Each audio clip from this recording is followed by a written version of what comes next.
Every great house needs good staff. That is what my mother said to me as my 5-year-old son pulled a heavy gray industrial cleaning apron out of his Christmas gift box. She didn't blink. She didn't stutter. She just smiled that thin, tight smile and pointed to the professional broom set she'd wrapped for my daughter. Tyler is going to run this family one day, she continued, gesturing to my nephew who was already tearing into a $2,000 drone. He needs to learn to lead. Your children need to learn their place early. Tyler snorted, revving the drone's propellers near my son's head. Yeah, he sneered. Make sure you get the mud off my boots before you leave. I didn't scream. I just stood up, took the aprons from my children's confused hands, dropped them directly into the trash can, and walked out the front door without saying a single word. Before I tell you what I found on my server the next morning, and exactly how I made them pay for those aprons, drop a comment and let me know where you're listening from. I want to see how far this story travels. The drive back to my condo was terrifyingly quiet. Leo and Mia fell asleep in the backseat before we even hit the highway, clutching the empty space where real gifts should have been. I didn't turn on the radio. I needed the silence to process the fact that I had just orphaned myself. For 32 years I had been the dutiful daughter, the fixer, the safety net. But as the miles blurred past, I realized I wasn't grieving the loss of my parents. I was grieving the time I had wasted trying to buy their love. When we got home I carried the kids to bed, tucked them in and walked straight to my home office. I didn't make tea. I didn't pace the floor. I sat down and opened my laptop. I am the lead landscape architect for one of the most aggressive firms in the city, but for the last 3 years, I have been ghost designing the Green City project for my family's firm. It was supposed to be my legacy, a massive eco-friendly urban park system worth millions. But because my name isn't Justin, my father insisted I do the work in the shadows while my brother took the meetings. I logged into the firm's private server. My plan was simple: revoke their access, watermark my designs and leverage them for an apology. But the moment my screen flickered to life I stopped breathing. The access logs were scrolling in real time. Someone was currently logged in as admin. I stared at the screen and for a second my resolve wavered. Why was I surprised? Why did part of me still want to call my dad and ask for an explanation? That is the invisible chain of the survivor. It's a psychological debt you are raised to believe you owe. From the time I was 6, my parents taught me that Justin was the investment and I was the insurance policy. I wasn't just a sister. I was the organ donor, the bank account, the backup plan. They conditioned me to believe that my survival was a privilege they granted me, and the rent was due every single day. 3 years ago my father called me weeping, saying the company was going under. He said they would lose the estate. I drained my entire life savings, $50,000 that I had scraped together by working double shifts and freelancing until my eyes burned. I wrote them a check to save the family legacy. 2 weeks later, Justin pulled up in a brand new $70,000 luxury SUV. When I asked about it, my mother told me to stop being jealous, that appearances mattered for business. I swallowed that rage then. I told myself I was helping. But I wasn't helping. I was paying a ransom for a love that didn't exist. But sitting there in the dark watching the cursor blink, the chain finally snapped. They had trained a servant, yes. But they forgot that the servant is the one who holds the keys to the castle. I looked closer at the file directory on the screen. The Green City master folder wasn't just being viewed. It was being moved. I watched the progress bar inch toward 100%. Moving files. Not copying. Moving. I tried to cancel the command, my fingers flying across the keyboard to initiate a remote lockdown, but a red box flashed on the screen. Administrative access revoked. I stared at those 3 words. They weren't just an error message. They were an eviction notice. I tried the backups. Corrupted. I tried the cloud mirror. In the span of 30 seconds, 3 years of my life, thousands of hours of rendering, environmental impact studies and structural schematics, had simply vanished. The Green City project wasn't just a portfolio piece. It was a $3.5 million contract that I had built from the ground up. It was the future of the firm. And now it was gone. My phone buzzed on the desk, vibrating against the wood like a warning shot. I picked it up. It was a message from Justin. No, Merry Christmas. No, sorry about Mom. Just a photo. It was a selfie.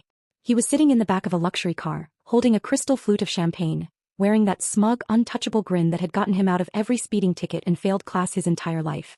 The caption underneath read, "Thanks for the inheritance, little aunt. Don't worry, I'll put my name on the title block so it actually sells. You stick to sweeping." I didn't throw the phone. I didn't cry.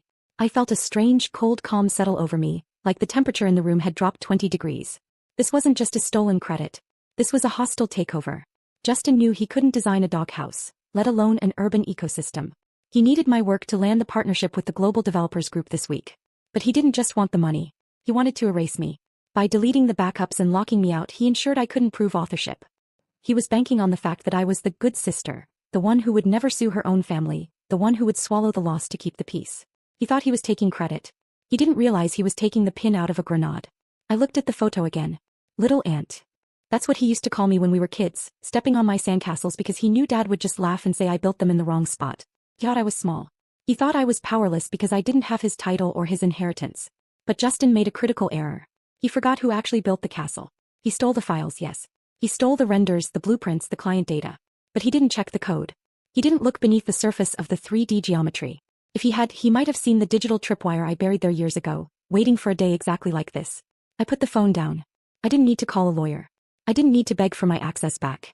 I just needed to be in the room when he tried to sell a product he didn't understand. Panic is for amateurs. It's for people who trust that the world is fair. I stopped believing the world was fair when I was 12 years old and watched my parents buy my brother a pony while I got a second-hand bicycle that was missing a pedal. I didn't call a lawyer. I didn't call the police. I didn't waste time screaming into a pillow. I sat forward in my chair, the glow of the monitor reflecting in my eyes, and opened a command terminal that I had hidden on my laptop years ago. Justin thought he was a genius because he knew how to change an admin password. He thought stealing the files was the end of the game. But he made the classic mistake of the parasite. He assumed he understood the host. He saw the Green City project as a collection of pretty pictures and sellable assets. He didn't understand that it was a living, breathing system I had coded from the ground up. And because I knew exactly who my brother was, a thief with a smile, I had taken precautions. I typed in a string of code that didn't look like anything special. Just a series of random characters to the untrained eye. But on the screen a hidden directory popped up. It wasn't on the company server.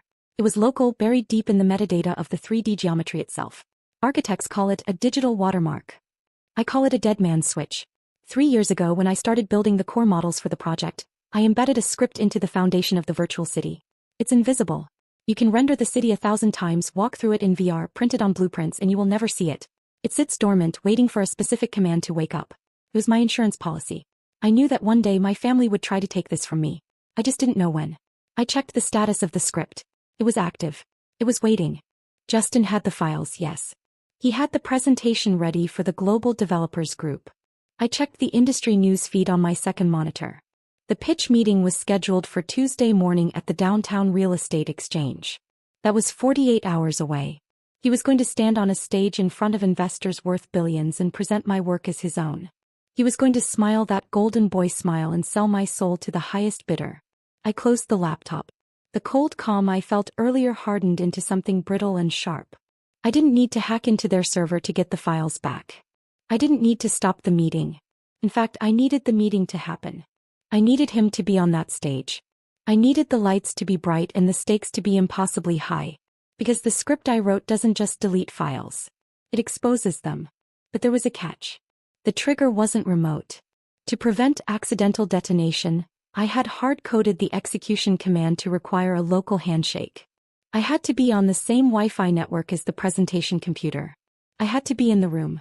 Tuesday morning broke with the kind of aggressive sunshine that feels like a mockery when you know you might be walking into your own execution. I stood outside the real estate exchange, a fortress of glass and steel where the city's skyline was bought and sold.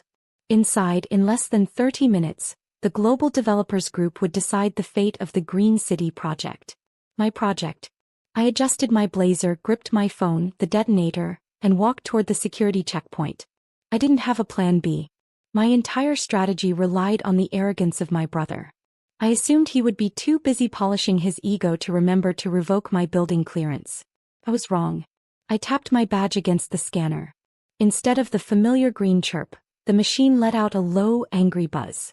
The light flashed red. Access denied. I tried again. Red. Ma'am. A security guard, a man whose neck was wider than my head, stepped in front of the turnstile. Badge is invalid. You need to step back. There's a mistake, I said, my voice steady despite the sudden drop in my stomach. I'm the lead architect on the morning pitch. My name is Giselle. He didn't even look at his screen. System says your credentials were scrubbed yesterday. Terminated with cause. You're on the do not admit list. Terminated. Justin hadn't just stolen the work. He had anticipated I would try to save it. He had preemptively fired me from the company I helped build just to keep me out of this room. I stood there, frozen, realizing the fatal flaw in my plan. The dead man's switch required a local handshake. I had to be on the internal Wi-Fi. If I was standing on the sidewalk, I was nothing but a spectator to my own robbery. Then a black SUV pulled up to the curb. The VIP doors opened. My parents stepped out first. Richard looked like a statesman in his tailored suit. Patricia was glowing in pearls and silk, playing the role of the proud matriarch perfectly. And then came Justin. He stepped out onto the pavement, adjusting his cufflinks, looking every inch the visionary genius he pretended to be. They were laughing. They were celebrating before the ink was even dry. Then they saw me. They didn't look afraid. They didn't look guilty. My mother actually sighed, a look of profound disappointment, as if I were a stain on her perfect morning. My father shook his head, turning his back to usher my mother inside. But Justin stopped. He looked at me standing behind the security line, blocked by the guard holding a phone that was now useless. He smiled. It wasn't a nice smile. It was the smile of the boy who broke my toys and knew he wouldn't get in trouble. He leaned in close to the glass doors, made eye contact with me and mouthed 2 words. Go home. Then he turned and walked into the lobby, the golden doors sliding shut behind him. I was locked out. The pitch was starting in 20 minutes. He was going to sell my life's work for $3.5 million, and I was going to be left on the pavement with absolutely nothing. I didn't argue with the guard. I didn't make a scene in the lobby. I simply stepped out of his line of sight, pulled out my phone, and scrolled to a contact I hadn't spoken to in 2 years. Marcus Sterling. He was the lead developer for the rival firm bidding against my family today. 2 years ago I had tipped him off about a zoning violation on one of his sites. Not to help him, but because it was the right thing to do. He owed me. I sent one text. I'm in the lobby. I can prove the Green City IP is stolen. Get me in. 2 minutes later the elevator doors opened. Sterling walked out, flanked by his legal team. He didn't ask questions. He didn't ask for proof yet. He just looked at the guard and said, "She's my external consultant. She's with us." The guard stepped aside. Just like that, the fortress walls crumbled. I walked into the boardroom at the back of the pack, slipping into the shadows near the AV console. The room was massive, but all the oxygen was being sucked up by the man on the stage. Justin was in his element. He was standing in front of a 20-foot LED wall, displaying a rotating 3D model of my city. He looked confident, charismatic, and completely fraudulent. This ecosystem, he was saying, gesturing broadly, was born from a vision I had 3 years ago. It's not just architecture. It's a philosophy I've cultivated. My parents were in the front row, nodding like bobbleheads. They looked so proud. Proud of the lie. Proud of the thief. I pulled out my phone. My thumb hovered over the Wi-Fi settings. The network name popped up. RX_security conference. I typed in the guest password Sterling had just whispered to me. Connected. The handshake was complete. The dead man's switch, buried in the presentation software, pinged my phone. It was awake. It was waiting for authorization. I looked at Justin one last time. He was laughing at a joke he'd just made, basking in the admiration of billionaires. He truly believed he had won. He believed that erasing my name from the file was the same as erasing my existence.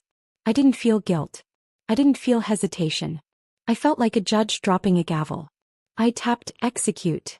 I didn't look at the screen. I looked at Justin's face.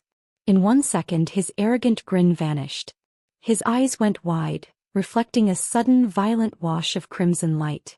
The ambient lighting in the room didn't change, but the massive LED wall behind him had turned the color of fresh blood. A shocked silence fell over the room. Investors leaned forward, my parents stood, and Justin froze as his bright eco-city vanished from the screen. In its place, a flashing red wireframe shouted the truth. Stolen property. Author, Giselle. Signature forged. Project terminated. Justin hammered the clicker, begging the tech to fix it. Nothing. It's a hack, he stuttered. It's not, I said, stepping forward. It's a copyright claim. I left before the chaos erupted. The elevator doors closed on shouting investors and my mother's frantic excuses. In the garage I reached my car, until a fist slammed onto the hood. My father, wild-eyed and purple with rage, blocked my escape. You think you won? He yelled. I just took out a $50,000 loan against your condo using your power of attorney. The money is gone. You're broke. Homeless. But he had forgotten one detail. The account he wired the funds through belonged to both of us. A joint account. And I had already moved the money. You didn't save Justin, I told him. You paid me. He stared, stunned, as I drove away. Outside, sunlight hit the windshield. I had $50,000, a job offer waiting, and Finally, a life no one else controlled.